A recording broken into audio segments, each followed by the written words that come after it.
नमस्कार, एक और नए वीडियो के साथ। सोसाइलॉजी का चैप्टर 3 है जिसका नाम है पर्यावरण और समाज।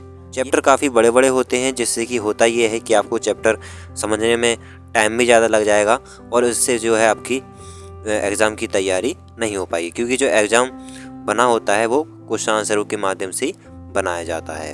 ठीक है, तो मैं आपको क्वेश्चन आंसर बता दे रहा हूँ इस वीडियो में इस चैप्टर की, जिससे कि आप इस चैप्टर को अच्छी तरीके से समझ सकें और इसके क्वेश्चन आंसर भी जान सकें। तो चलिए स्टार्ट करते हैं।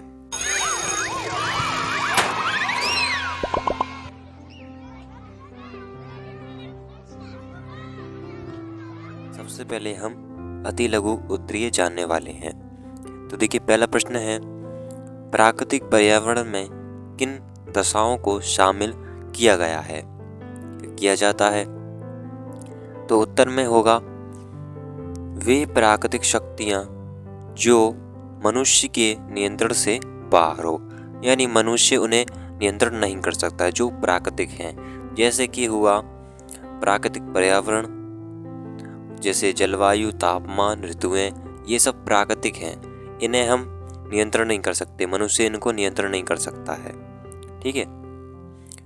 और खनिज पदार्थ होते हैं, वनस्पति, गैसें आदि, ये सब आ जाती हैं प्राकृतिक के अंतर्गत। ठीक है, तो ये हमारा प्रश्न कंप्लीट होता है। दूसरा देखिए, सांस्कृतिक पर्यावरण को परिभाषित कीजिए। तो सांस्कृतिक पर्यावरण का तात्पर्य मनुष्य द्वारा निर्मित और प्रभावित उन सभी विचारों, विश्वासों, व्यवहारिक नियमों और भिन्न भिन्न प्रकार की रीतियों की संपूर्णता से है, जो मानव की परिस्थितिकी के रूप में उसके जीवन को प्रभावित करती है। तो ये हो जाता है सांस्कृतिक पर्यावरण, जो मनुष्य द्वारा ही निर्मित है। तो मनुष्य ही बनाता है सांस्कृतिक, जो उसके आदर्श हैं, व्यवहार हैं, जैसा उसका आदर व्यवहार होगा उसी प्रकार से पर्यावरण बनेगा, अच्छा बने या फिर बुरा बने, ये डिपेंड है मनुष्य पर। तीसरा प्रश्न है, पारिस्थितिकीय असंतुलन का क्या अर्थ है? तो पारिस्थितिकीय असंतुलन का अर्थ है परितंत्रीय घटकों जैसे मौसम, वर्षा, जैव विविधता आदि में अनैच्छिक परिवर्तन, जिसके कारण जीव मंडल में अव्यवस्था तथा बड़े पैमाने पर पृथ्वी से जीवन की हानि होती है। तो इसके प्रश्न में ही हमने जाना था असंतुलन, यानी असंतुलन कैसे हो जाता है? जब बात बिगड़ जाए या परिवर्तन हो जाए, पर्यावरण में परिवर्तन हो जाए, मौसम में परिवर्तन हो जाए, वर्षा हो जाए, अचानक से वर्षा होने से बाढ़ आ जाए, है ना, तो ये सब हो जाता है। तो जिससे कि जीव मंडल में अव्यवस्था हो जाती है और बड़े पैमाने पर पृथ्वी से जीवन की हानि हो जाती है। आपने देखा होगा बाढ़ में काफ़ी लोग मर जाते हैं, मौसम खराब होने से उनका नुकसान भी हो जाता है। अगला प्रश्न, सामाजिक परिस्थिति की कोई एक परिभाषा लिखिए। तो ये मैंने लिखी है, आप चाहें तो दूसरी परिभाषा भी लिख सकते हैं, छोटी। ठीक है, तो काफ़ी सारी परिभाषाएं होती हैं, लेकिन मैंने लिखी है यहाँ पर आगवर्न तथा निम्नकॉफ। इसके अनुसार क्या है? सामाजिक अथवा मानव परिस्थिति की मानव प्राणियों तथा उनके पर्यावरण के आपसी संबंध को स्पष्ट करती है। इसका क्षेत्र यद्यपि बहुत व्यापक है, लेकिन मानव परिस्थिति की व्याख्या करने वाले विद्वान मुख्य रूप से मनुष्य की क्षेत्रीय दशा तथा उसके द्वारा सामाजिक जीवन पर पड़ने वाले प्रभावों के अध्ययन से संबंधित रहे हैं। ठीक है, तो जो विद्वान है जिन्होंने अध्ययन किया है मनुष्य और मनुष्य जो सामाजिक जीवन जीता है उस पर जो प्रभाव पड़ते हैं उसका अध्ययन करने की सोचा है जो विद्वान है, जो समाजशास्त्री है ना। जैसे कि यह तो परिभाषा किसके अनुसार हो गई? आगवर्न तथा निम्नकॉफ के अनुसार। ऐसी और भी समाजशास्त्री हैं जिन्होंने जानने की कोशिश की है। ये इनके अनुसार परिभाषा है और जो समाजशास्त्री है उन्होंने अपनी अपनी परिभाषा दी होगी। देखिए अगला प्रश्न, पर्यावरण का अर्थ लिखिए। तो इसी शब्द में ही इसका आंसर छुपा हुआ है। तो परि यानी आवरण यानी चारों ओर, और आवरण यानी ढके हुए। परि का मतलब हो जाता है चारों ओर और आवरण का अर्थ हो जाता है ढके हुए। तो जो मनुष्य है और उसका समूह है वो चारों तरफ से ढके हुए हैं। यहाँ पर जो आखिरी लाइन है इसको पढ़ते हैं। जो किसी प्राणी या मानव समूह को चारों ओर से घेर कर उसे प्रभावित करती है। ठीक है, तो ये जो पर्यावरण है प्रभावित करती है मनुष्य और मनुष्य के समूह को, उसको चारों ओर से घेर कर। हम जहाँ जहाँ देखें वहाँ पर्यावरण है। अगला प्रश्न, प्रदूषण की अवधारणा को समझाइए। प्रदूषण वायु, जल एवं स्थल है। ठीक है, यही तो होता है प्रदूषण। तो बहुत ही रासायनिक एवं जैविक विभिन्नताओं का अवांछनीय परिवर्तन जो मनुष्य और उसके लिए लाभदायक, दूसरे जंतु के लिए हानिकारक होता है, तो यही प्रदूषण कहलाता है। जैसे मनुष्य के लिए लाभदायक हो गया साधन, जैसे आपने देखा होगा यातायात साधन, उसमें से धुआं निकलता है, जहरीली गैसें निकलती हैं जो दूसरे जीव जंतु के लिए हानिकारक है। ठीक है, तो ये हो जाता है। अगला प्रश्न, सतत विकास के कोई 2 उद्देश्य लिखिए। पहला उद्देश्य, यह एक ऐसी दशा देना है इसका जिससे मानव जीवन से संबंधित भिन्न भिन्न प्राकृतिक खतरों की संभावना को कम से कम किया जा सके। ठीक है, अब इसमें सतत विकास में होता यह है कि जो भी मानव विकास कर रहा है जिससे पर्यावरण को हानि पहुंच रही है उसको कम से कम किया जा सके। दूसरा,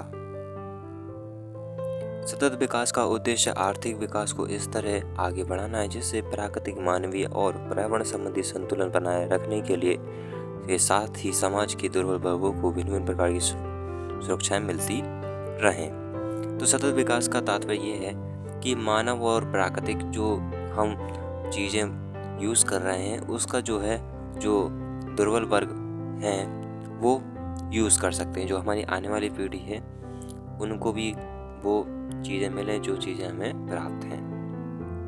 ठीक है, अगला प्रश्न, सतत विकास का क्या अर्थ है? तो सतत विकास का अर्थ है ऐसे विकास से है जो एक लंबी अवधि तक मानवीय आवश्यकताओं को पूरा करने और मानव के जीवन को अधिक प्रगतिशील बनाने में सहायता देता है। ठीक है, तो इससे ही बेनिफिट ये होगा कि हम जो यूज़ कर रहे हैं वस्तुएं प्राकृतिक से, जैसे रबड़ पेड़ से हमें प्राप्त होती है, औषधि, जल जो हमें प्राकृतिक से मिलता है वर्षा के द्वारा, है ना, तो और भी काफ़ी सारी चीज़ें हैं जो हमें प्राप्त हैं प्रकृति से। तो हमारी जो प्रकृति से चीज़ें प्राप्त हैं वो एक लंबी अवधि तक चलें जिससे कि और जो आने वाली पीढ़ी है वो लुत्फ उठा सके। अगला प्रश्न, सतत विकास का मानव परिस्थिति से क्या संबंध है? तो सतत विकास का मानव परिस्थिति की प्रत्यक्ष संबंध है। इसके अंतर्गत मनुष्य अपने सामाजिक परिवेश से आगे बढ़कर प्रकृति से लेकर जो भी वह चीज़ें लेता है प्रकृति से लिया उसने, और वो प्राणी जगत के सर्वगुण कल्याण की कामना करता है। तो प्रकृति से उसने कोई वस्तु ली, उससे कुछ ऐसा चीज़ बनाई या फिर उसी चीज़ को प्राणी जगत यानी मनुष्य को प्रोवाइड की। जैसे कि हमने पेड़ पौधों से लिया है रबड़, पेड़ से बनती है रबड़, उसका यूज़ हमने कर लिया पढ़ने के लिए। जब हम ड्राइंग करते हैं तो उसमें रेजर जो होती है मिटाने की, उसको बनाया है। तो ये हमारे क्या हो गई, प्राणी जगत के लिए कल्याण के लिए हो गई। वो रबड़ जो है हम यूज़ करते हैं और जो शिक्षा है उससे हमारा सर्वांगीण विकास होता है मानसिक का। तो ये एक तरह से हो गया प्राणी जगत के लिए सर्वांगीण कल्याण की भावना। ठीक है, अब हम लघु उत्तरीय जानने वाले हैं। पहला प्रश्न है, व्यक्ति के समाजीकरण में सांस्कृतिक पर्यावरण की भूमिका क्या है? तो चलिए, उत्तर में समाज शास्त्रियों का विचार है कि आज का बदलता हुआ समाज प्राकृतिक पर्यावरण की तुलना में सांस्कृतिक पर्यावरण से अधिक प्रभावित होता है। आज मनुष्य से बहुत सी प्राकृतिक दशाओं में अपनी आवश्यकता के अनुसार परिवर्तन कर लिए हैं। मनुष्य आकाश में विचरण करने, गहरे समुद्रों में रहने, नदियों की धाराओं को मोड़ने, रहने और कार्य के स्थान पर तापक्रम को नियंत्रित करने तथा प्रतिकूल भौगोलिक दशाओं को भी अपने अनुकूल बनाने में सफल हो गया है। तो देखिए, इसमें बोला गया है कि जो प्राकृतिक पर्यावरण है, जो जैसा पर्यावरण बना है प्राकृतिक, आज मनुष्य की इतनी क्षमता है कि वह अपने प्रतिकूल पर्यावरण बना सकता है। जैसे कि सर्दी का मौसम है और हमें लग रही है ठंड, तो उसके लिए मनुष्य ने हीटर बना दिया जिससे कि तापक्रम जो है वो सही रहेगा। जैसे इस पर्यावरण वर्षा होती है, तो वर्षा के लिए मनुष्य ने घर बनाए और एक छतरी भी है जिससे कि हम कहीं भी जा सकते हैं, जिसको बोलते हैं हम अम्ब्रेला। ठीक है, तो ये ऐसे बहुत से उदाहरण हैं जिससे मनुष्य ने अपने प्रतिकूल बना लिया है अपने आप को, है ना, रहने के लिए। भौगोलिक दशाओं को भी अपने अनुकूल बनाने में सफल हो गया है। ठीक है, इस लाइन से आप समझ जाते हैं कि जो मनुष्य है उसने अपनी ज़रूरतों के अनुसार वस्तुओं का निर्माण किया जिससे वह अनुकूल बन जाता है उस वातावरण में। ठीक है, प्राकृतिक वातावरण पर्यावरण कैसा भी हो, उसने अपने अनुसार पर्यावरण बना लिया मनुष्य ने। ठीक है, आगे है, इसका तात्पर्य है कि जहाँ प्रकृति ने मनुष्य को केवल जीवन दिया, वही उसका एक विशेष ढंग से पालन पोषण और विकास करने का काम सांस्कृतिक पर्यावरण का है। तो ये हमारा उत्तर कंप्लीट होता है। ठीक है, दूसरा प्रश्न है, सामाजिक परिस्थिति की परिभाषा। तो मैकइवर तथा पेज सबसे ज़्यादा इसी की परिभाषा अच्छी रहती है, सिंपल एक्सप्लेन समझने में भी। तो इनके अनुसार है, इन्होंने बताया है कि सामाजिक परिस्थिति की अंतर्गत किसी क्षेत्र विशेष में पाई जाने वाली सामाजिक और सांस्कृतिक विशेषताओं को अधिक महत्वपूर्ण माना है। एक स्थान विशेष की सामाजिक सांस्कृतिक विशेषताएं ही व्यक्ति का पर्यावरण होती हैं। इसी के अनुसार परिवार के संगठन, सामाजिक संगठन, संबंधों के स्वरूप तथा अंतक्रियाओं के रूप का निर्धारण होता है।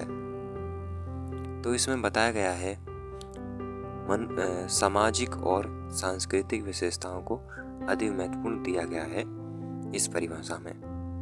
ठीक है, क्योंकि इसी से जुड़े हुए हैं परिवार, समाज और इनके बीच पाए जाने वाले संबंध।